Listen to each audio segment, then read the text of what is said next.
참 예수님, 4월 21일 프란치스코 교황님에 이어 23일 오명관 베네딕토 신부님이 선종하셔서 50일간 미사 때 기도를 드렸는데요. 50일이 된 어제 우리 교구 김지성 바오로 신부님이 선종하셨습니다. 신부님은 저보다 2년 후배이신데 병으로 투병하시다가 어제 하느님 품으로 떠나셨습니다. 신학생 때부터 저를 잘 따르고 사제가 된 후에는 곧잘 제게 고해성사를 청하며 영혼의 이야기를 나누었는데 이렇게 빨리 주님께 보내드리게 되었습니다. 오늘 제1독서에서 바오로 사도는 말씀하십니다. 우리는 보물을 질그릇 속에 지니고 있습니다. 그 엄청난 힘은 하느님의 것으로 우리에게서 나오는 힘이 아님을 보여주시려는 것입니다. 바오로 사도가 말씀하신 질그릇은 우리 육체를 가리킵니다. 질그릇은 부서지기 쉬운 연약한 그릇입니다. 그러는 한편 옹기장이가 진흙으로 빚는 것이기 때문에 우리가 전적으로 하느님께 달려있다는 의미이기도 합니다. 그런데 우리가 질그릇 같다는 것이 바오로 사도의 결론은 아닙니다. 질그릇 안에 보물을 지니고 있다는 것입니다.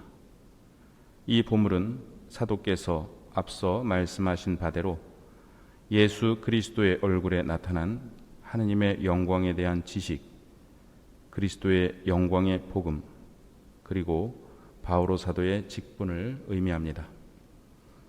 바오로 사도는 말씀하십니다. 우리는 온갖 환난을 겪어도 억눌리지 않고 난관에 부딪혀도 절망하지 않으며 박해를 받아도 버림받지 않고 맞아 쓰러져도 멸망하지 않습니다. 바오로 사도께서 이렇게 말씀하실 수 있는 근거는 14절에 나옵니다. 주 예수님을 일으키신 분께서 우리도 예수님과 함께 일으키시어 여러분과 더불어 당신 앞에 세워주시리라는 것을 알고 있기 때문입니다. 즉 예수님을 부활하게 하신 하나님 아버지께서 우리도 부활시키시어 당신 앞에 세워주시리라는 것을 알고 있기 때문이라는 것입니다. 오늘은 파도바의 성 안토니오 사제학자 기념일입니다. 1195년 포르투갈에서 태어난 안토니오 성인은 15살에 성 아우구스티노 수도회로 입회하셨다가 찾아오는 가족과 친구들을 피해 성 십자가 수도회로 옮겨 공부와 기도에 전념하셨습니다. 24살에 사제 서품을 받은 성인은 이듬해 강렬한 체험을 하게 되는데요. 모로코로 선교 활동을 떠났다가 체포되어 참수당한 프란체스코 작은 형제회 수사 5분의 시신이 이 수도원에 도착한 것입니다. 성인은 깊은 감명을 받고 자신도 순교자가 되고 싶다는 열망에 사로잡혀 작은 형제회에 입회하였습니다. 이때 안토니오라는 수도명을 받고 곧바로 모로코 선교를 떠났지만 병에 걸려 돌아오시게 되었습니다. 26살에 프란치스코 성인의 설교를 듣고 무작정 순교하는 것이 옳은지에 대해 성찰해 보게 된 안토니오 성인은 프란치스코 성인의 허락을 받고 은둔 생활을 하다가 이듬해 우연한 기회에 하게 된 강론으로 많은 사람에게 감화를 주게 되었습니다.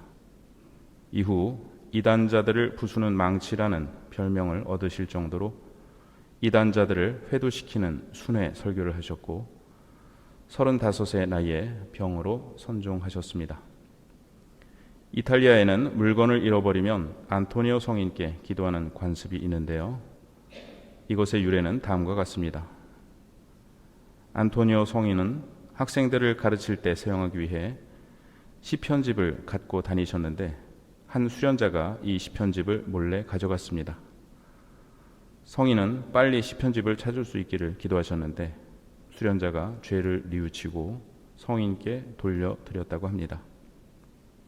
또한 안토니오 성인은 아우구스티노 회에 입회하셨다가 프란치스코 성인의 작은 형제회에 입회하셨는데요.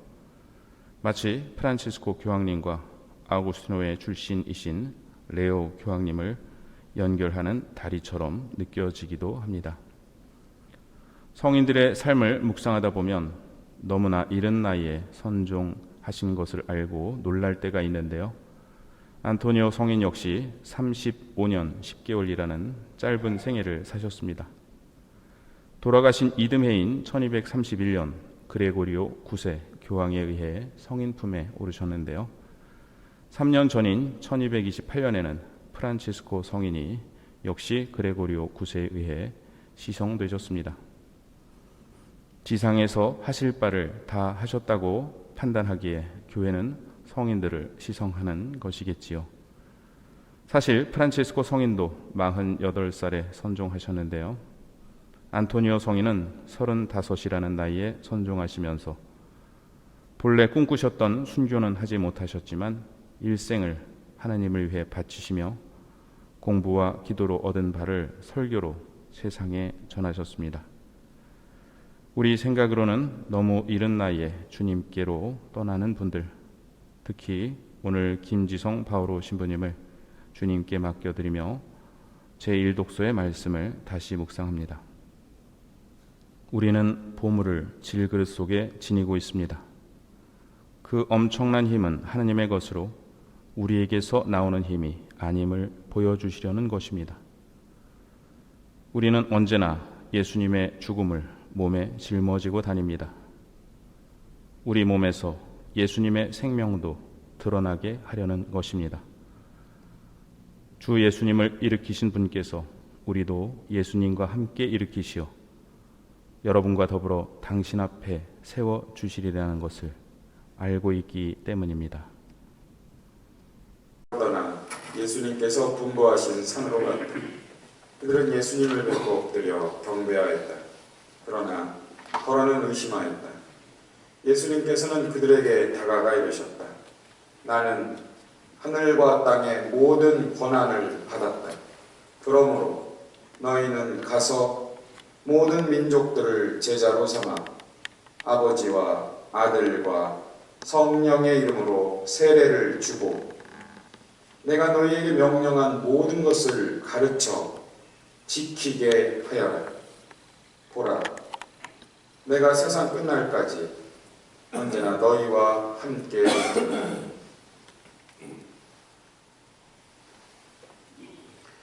주님의 말씀입니다. 그리스도님 찬양합니다.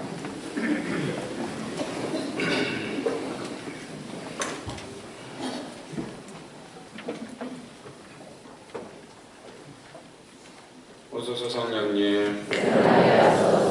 안녕하세요. 안녕하세요. 저는 미사하면서 소개받은 쌍용이동 성당 주임 신부 김승 바울입니다. 오늘 제가 여기 온 목적은 물건 팔러 왔습니다.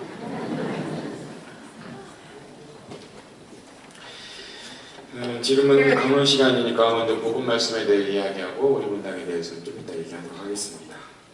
오늘은 전교주일입니다. 그래서 우리는 지금 민족들의 복음화를 위한 미사를 봉헌하고 있습니다. 전교, 이건 한자어입니다. 전할 전자에다가 교회 교자, 원래는 가르칠 교자인데 그냥 알아듣기 쉽게 교회 교자로. 그럼 이걸 말 그대로 풀면 교회를 전한다 뜻이죠. 교회, 가톨릭 교회, 즉 예수님을 전하는 것, 그것이 전교입니다.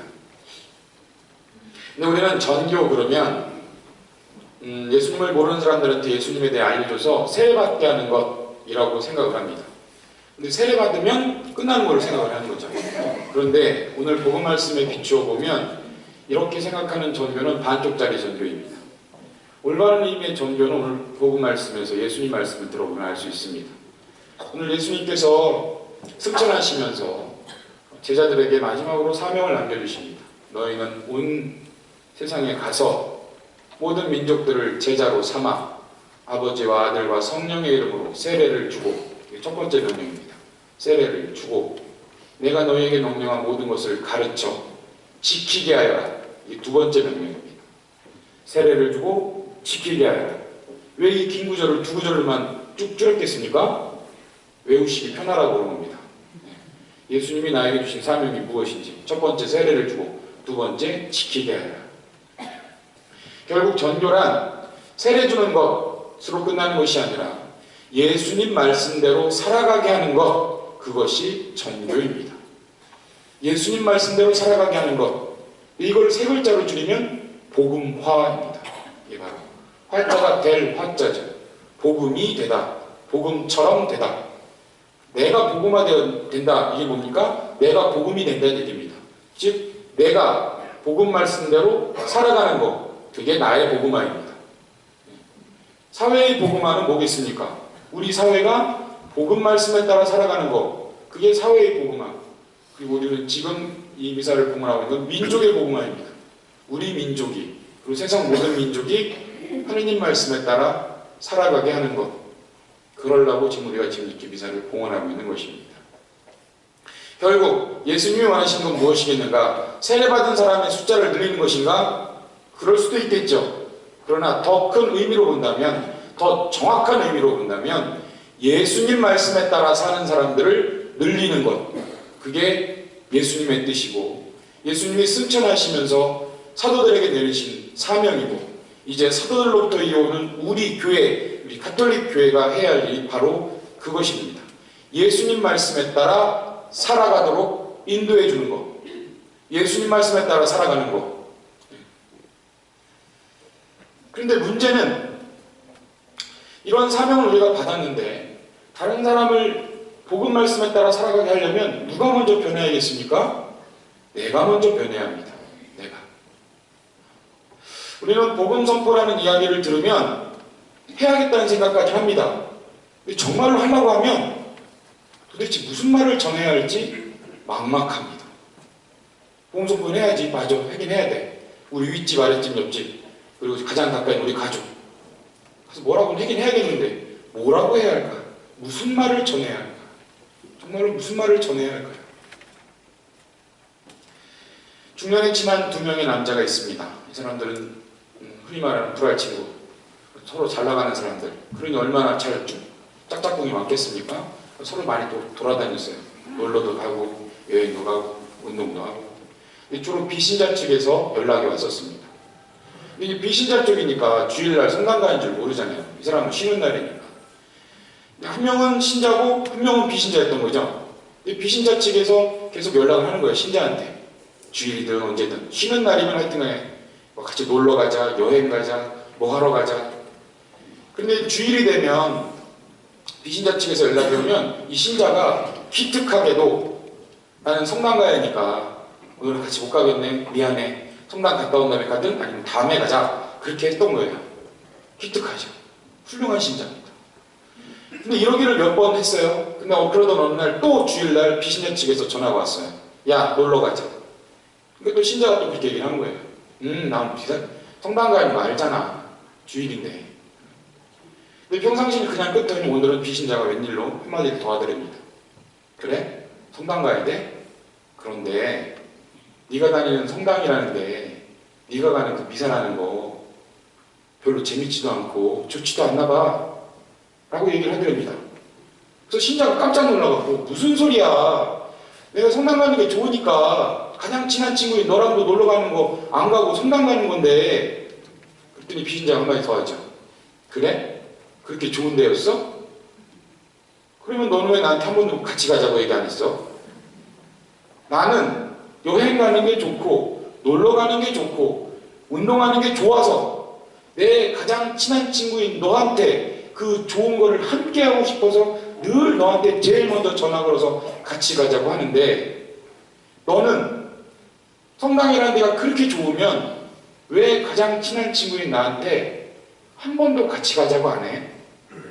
그러니까 거기는 안 좋은 데인 것 같아. 그리고 전화를 끊더랍니다. 어떤 생각이 드십니까? 이 이야기에 나오는 이 신자의 모습이 과연 나의 모습을 닮아있지 않나 싶습니다. 미사는 열심히 잘 다니죠. 기도도 열심히 합니다. 신앙생활은 거 열심히 하려고 노력하죠. 그런데 문제는 남들한테 얘기를 하지 않습니다. 그러면서 한다는 핑계가 신앙은 각자 알아서 하는 거지. 믿음 생활은 각자 알아서 하는 거지. 라고 얘기를 합니다. 지금 나의 모습이 정말 그러고 있다면 여러분 솔직히 한번 들여다보십시오. 왜 안전하고 계십니까? 왜 같이 가자고 안 하십니까? 재미가 없기 때문입니다. 기쁨이 없고 보람이 없기 때문이에요. 성당은 열심히 다니고 예수님은 나의 구세주라고 믿기는 하지만, 믿는다고 얘기는 하지만 오늘 제2독서의 표현에 따르면 예수님이 하나님의 아들이시오 죽은 이들 가운데서 부활하셨음을 믿으면, 마음으로 믿고 입으로 고백하면 구원을 받는다, 이걸 지식으로는 알고 있는데 정작 구원이라는 게 뭔지를 모르는 거죠. 예수님 믿는 기쁨, 예수님을 믿어서 내가 얼마나 좋아졌는지, 복음 말씀에 따라 살아보니 무엇이 내가 변화되었는지 내가 모르니까 전할 것도 없게 되는 것입니다. 만약 내가 그걸 알았다면, 예수님 믿는 게 얼마나 좋은지, 복음 말씀에 따라 살아가는 것이 얼마나 복된 일인지 그걸 내가 깨달았다면 전할 수밖에 없습니다. 왜냐하면 인간은 좋은 것을 알게 되면 말하고 싶은 본능이 있기 때문입니다. 여러분 요즘 SNS, 이거 핸드폰, 스마트폰 이게 많이 발달하다 보니까 저는 신기한 게요. 식당에 가서 맛있는 걸 먹었으면 지 혼자 먹으면 됐지 왜 그걸 굳이 사진을 찍어서 자기 SNS에 올립니까? 그리고 왜 여기 한번 가보라고 얘기를 해요? 그 사람이 그 식당에서 홍보해달라고 돈을 받았으니까 물론 그런 직업을 가진 사람이 있지만 대다수의 사람들은 그냥 찍습니다. 왜? 맛있으니까, 체험해봤으니까, 좋은 걸 알았으니까 알리고 싶은 거예요. 이게 인간의 본능입니다. 그러면 선교해야 한다? 어찌 보면 이거는 말도 안 되는 얘기입니다. 선교는 해야만 하는 게 아닙니다. 선교는 할 수밖에 없는 것입니다. 왜? 예수님이 좋으니까. 그러면 결국 무엇인가? 내가 예수님을 체험하고 예수님을 만나고 예수님 때문에 기쁘면 당연히 내 가장 친한 사람에게 전할 수밖에 없는 것이죠. 처음으로 돌아가서 무엇을 전해야 합니까? 예수님 만난 기쁨을 전하시면 됩니다. 예수님 만난 행복, 예수님을 따르니 이런 게 좋아졌다, 좋더라. 여러분 감기약 드시고 나서 어떤 약국에 가서 감기약을 먹는데 그걸 먹고 내가 났어요, 감기가. 근데 내 옆 사람이 감기가 들렸어. 그럼 여러분 뭐라고 해주십니까? 그 집 가서 먹어봐. 그런데 여러분 그때 생각해 보세요. 그 감기약이 무슨 성분들이 이루어졌고 그 성분이 내 몸에 들어와서 어떤 작용을 해갖고 그게 이런 약품이 이렇게 들어와서 이렇게 해서 날 낫게 해준다. 그거 아셨습니까? 여러분이 아신 건 뭡니까? 먹어보니 낫더라. 먹어보니 좋더라. 그것만 얘기해 주잖아요. 그럼 우리가 하나님에 대해서 뭘 알려주면 되겠습니까? 믿어보니 좋더라. 성당 다녀보니 좋더라. 힘들고 어려울 때 기댈 때 있어 좋더라. 너도 힘들고 어려울 때 있을 거 아니냐. 가서 기대봐라. 이게 없다면 내 안에 아직 체험이 없다는 얘기입니다. 머리로만 알고 있다는 거죠. 그러면 이 머리로만 알고 있는 거를 몸으로 알려면 어떻게 해야 될까? 한마디로 결론적으로 얘기하면 해보면 됩니다. 해보면. 근데 뭘 할 것인가? 첫 번째, 오늘 제2독서에서 사도 바로가 이렇게 가르칩니다. 믿음은 들음으로부터 시작되고 들음에서 오고 들음은 그리스도의 말씀으로 이루어집니다. 믿음은 들음으로 오고 들음은 그리스도의 말씀으로 이루어집니다. 이런 성경 구절들은요 외우셔야 돼요. 오대가 나잖아요. 내가 성당 다니고 있다는 게 드러나잖아요. 열심히 하다는 거. 믿음은 들음에서 오고 들어야 믿는다는 얘기입니다. 그런데 뭘 들어야 하는가? 들음은 그리스도의 말씀으로 이루어집니다. 이 얘기 뭐예요? 그리스도의 말씀을 들어야 믿음이 생긴다. 체험이 생긴다는 얘기입니다. 우리 신자들 이렇게 얘기하는 거 들어보면 나 이렇게 믿음이 약한지 모르겠어요. 저는 이렇게 신앙이 약한지 모르겠어요. 라고 얘기를 하세요. 그러면 저는 한 가지 물어봅니다. 무엇하고 계세요? 그래서 믿음이 약해서 약한 걸 강하게 하기 위해서 무엇하고 계세요? 뭘 하고 계세요? 라고 물어보면 아무것도 안 해요. 그저 한 가지 한 일 있다면 나는 믿음이 약합니다. 라고만 얘기하세요. 바울의 사도 오늘 정확하게 알려줍니다. 믿음이 약하신 분들 그리스도의 말씀을 들으십시오. 근데 우리 예수님은 승천하셔서 눈에 뵈지도 않고 손에 잡히지도 않는단 말입니다. 어디 가서 그분의 말씀을 들어야겠어요? 그래서 복음서가 있는 거죠. 복음서. 여러분 사복음서를 꾸준히 읽으십시오. 성경을 읽으세요. 그럼 꼭 창세기부터 덤비세요. 그래갖고 레위기가 꼭 쓰러져요. 율법이 있으니까. 우리나라부터 몰라 죽겠는데 왜 남의 나라 법까지 내가 알아야 되나? 그 생각이 드는 거죠. 자꾸. 성전 크기는 얼마나 하고 뭐 어쩌고 저쩌고 저쩌고. 그거는 고수들이 하는 일입니다. 성경의 고수들. 나같이가 아니라 내가 별로 성경을 안 읽는 하수다. 그런 분들은 창세기부터 덤비지 마세요. 복음서부터 하세요. 복음서만이라도 읽으십시오. 복음서만이라도. 특별히 요즘 여러분 손안의 성경, 스마트폰 있잖아요. 엄지손가락, 검지손가락 닳도록 사회 것만 검색하지 마시고 이 손안에 성경 쑥 들어오니까 그거 갖고 복음서 이렇게 읽고 다니시면 될 거 아니에요. 읽어야 믿음이 생깁니다. 첫 번째, 읽으십시오. 해봐야 하는 거, 첫 번째. 복음서 읽는 거. 두 번째, 실천하셔야 합니다. 김병만이라는 사람이 있죠? 개그맨. 이 사람이 다빈 시리즈 할 때 중간쯤에 이런 유행어를 하나 만들었습니다. 해봤어? 안 해봤어? 말을 하지 마라. 신앙생활도 마찬가지입니다. 예수님 말씀 실천해 보셨습니까? 안 해봤으면 말을 하지 마십시오. 신앙이 어느 날 갑자기 쑥 늘어나냐? 아닙니다. 신앙은 차근차근 쌓여갑니다. 무엇을 통해서? 행동을 통해서, 실천을 통해서. 여러분 예수님의 사랑을 한번 체험해보고 싶으십니까? 그럼 이 예수님이 우리를 어떻게 사랑해 주셨습니까? 십자가를 위해서 당신의 모든 것을 내어주셨어요. 그게 예수님의 사랑이에요. 근데 이걸 머리로만 알고 있으면 안 되죠? 내가 직접 체험해봐야 돼요. 어떻게 하는 사람이? 예수님처럼 나를 내어줘본 사람이 예수님의 사랑이 뭔지를 깨닫고 체험하게 되고, 체험하게 되니까 기쁘고 기쁘니 전할 수밖에 없게 된다는 겁니다.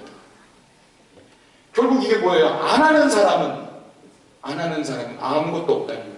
지금 여러분은 미사에 나오셨어요. 안 나오는 사람들에 비하면 여러분은 엄청 많은 가능성이 열린 거죠. 예수님을 만날 수 있는. 실천해 보셨습니까?